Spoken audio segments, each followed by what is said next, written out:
Greetings everyone, and welcome to the channel. It's London Onion here with a Back 4 Blood weapons review, and in this review we're going to be looking at the last of the first weapons one is introduced to, the 870 Express Shotgun. Now, although the stats and specs of the weapon speak for themselves, I will be giving my evaluation on the weapon's capabilities in combat. This will involve tactics that suit the weapon's strengths, my conclusive opinion, and an overall score. Now, evaluation will take place on four main fronts: ammunition economy, crowd control, mutation deterrence, and pressure combat. Before we get started, it is important to note that a weapon's shortcomings can be supplemented with one's card selection, but evaluation will mainly be geared toward the weapon's base attributes. Additionally, one's character choice can make weapons somewhat more forgiving, meanwhile difficulty selection can accentuate or soften the downsides. So starting off with the 870's ammunition economy, which is essentially how long a weapon can practically last throughout a given level, the 870 is a high damage pump action shotgun. Based on the weapon's stats, its damage potential rivals that of the M1 Sniper in that a single round has a one shot, one kill potential, but in terms of damage numbers, the 870 spits out 8 pellets with every shot, one of which does higher damage than the rest. Now, the effective range is where things get rather crucial. At only 4 meters, the 870 deals its maximum damage with 7 pellets dealing 8 units of damage each, with the final pellet dealing 17, creating a grand total of 73 damage units. Anywhere beyond 4 meters, and the numbers begin to recede. Now, for anybody that has some familiarity with shooters and shotguns, they are for the most part king of close quarters combat. Despite its range for maximum effectiveness, this is not required to kill a single Ridden with ease. However, as we have discussed in our past reviews, anything under 10 meters is what I consider to be the danger zone when facing off against mutations. And any mutation that is not a Stalker, Hawker, or Stinger will require maximum firepower for the most efficient elimination. But given the maximum effective range, one will be required to expel more shots for elimination. Outside of that, the 870 naturally will not struggle with controllable fire rate since it is a pump action weapon. Recoil is also inconsequential for the same reason. One potential downfall of the 870 is its penetration damage, which is at the minimal unit of 1 damage, meaning that each Ridden is considered a separate target regardless of their formation, though naturally filed formation is preferred. Since the 870 is a shotgun, it has rather reliable hipfire accuracy, begetting a similar shot-to-kill ratio to the M1. But it is a pump action nonetheless, and has a natural cap to its fire rate, but with a lower fire rate to its rival. Usually, the use of maximum fire is for the purposes of crowd control, which will be our next discussion. Depending on one's corruption cards and main events in a given stage, crowd control will be more or less an important constituent in one's survival. Higher difficulties will likely create a greater need for effective crowd control. The 870 is a high damage weapon with very high potential for eliminating Ridden effectively and can be loaded with a maximum of 8 shells. With a 1 shot 1 kill ratio, the 870 is already on par with the M1. But its penetration, which inflicts minimal damage, is a major buffer to being effective against filed enemies. Now, as may be unexpected, the 870 is controversial to most weapons, because it performs better against multiple targets when they have a somewhat lateral formation, but still close enough to fit within the crosshairs of the weapon so as to maximize pellet damage. Now, this won't always be the easiest feat for the 870, but it is worth knowing. Typically, enemies tend to be polarized when rushing a cleaner team.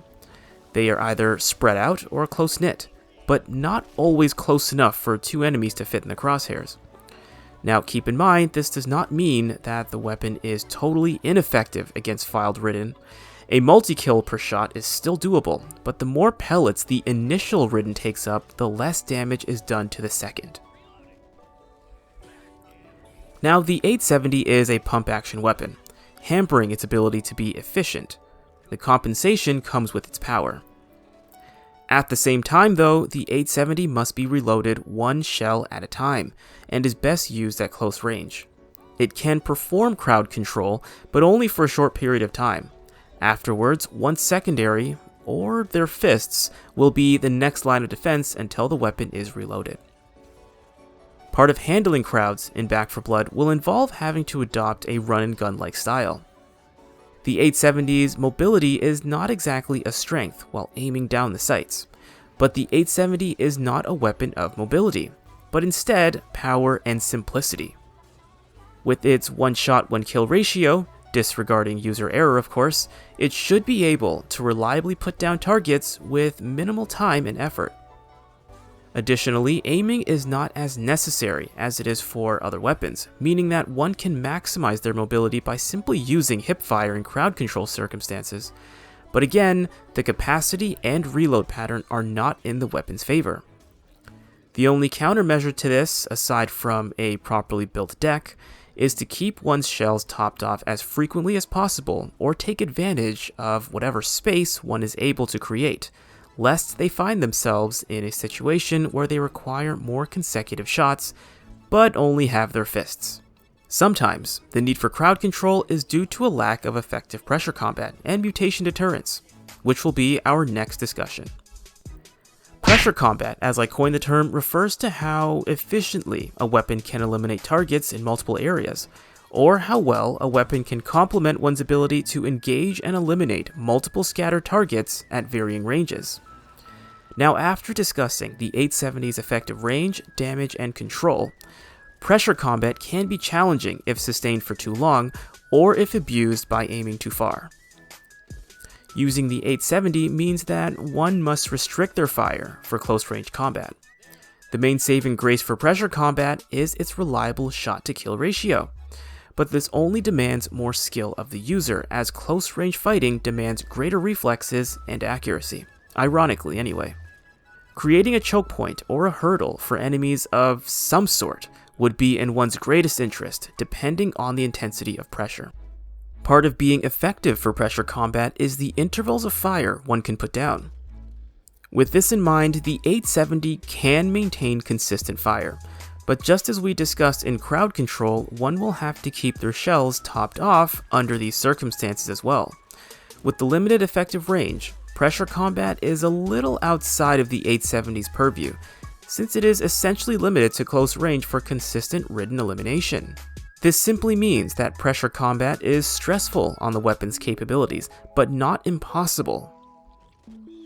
As for mutation deterrence, I would argue that it is probably one of the more important aspects of surviving in Back 4 Blood, and I would say that there are three main strategies weapons can fall into in addressing them. There is kiting, fighting, or a discriminate mix of the two. Kiting involves tactically retreating from an enemy to put oneself and their teammates in an advantageous position to eliminate them and also render their attacks less or completely ineffective. Fighting, in this circumstance, moreover, is geared toward holding one's ground while applying heavy fire and eliminating a given target before they can do much damage, if any at all. For the 870, depending on the range and mutation, kiting or fighting would be a greater option.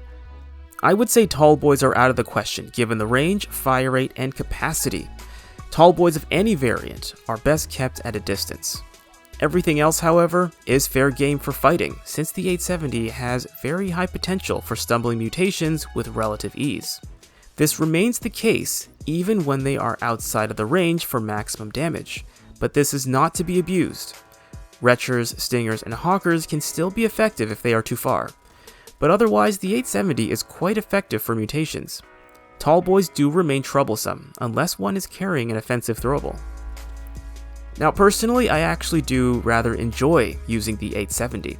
I don't know what it is, but Back 4 Blood and shotguns kinda hit a little bit different, but typically I'm not really much of a shoddy user.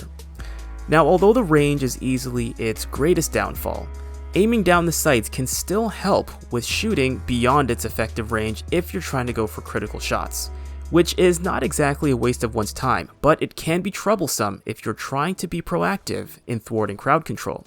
Pressure combat, however, is still a bit of a stressor, but that does not mean that it is impossible.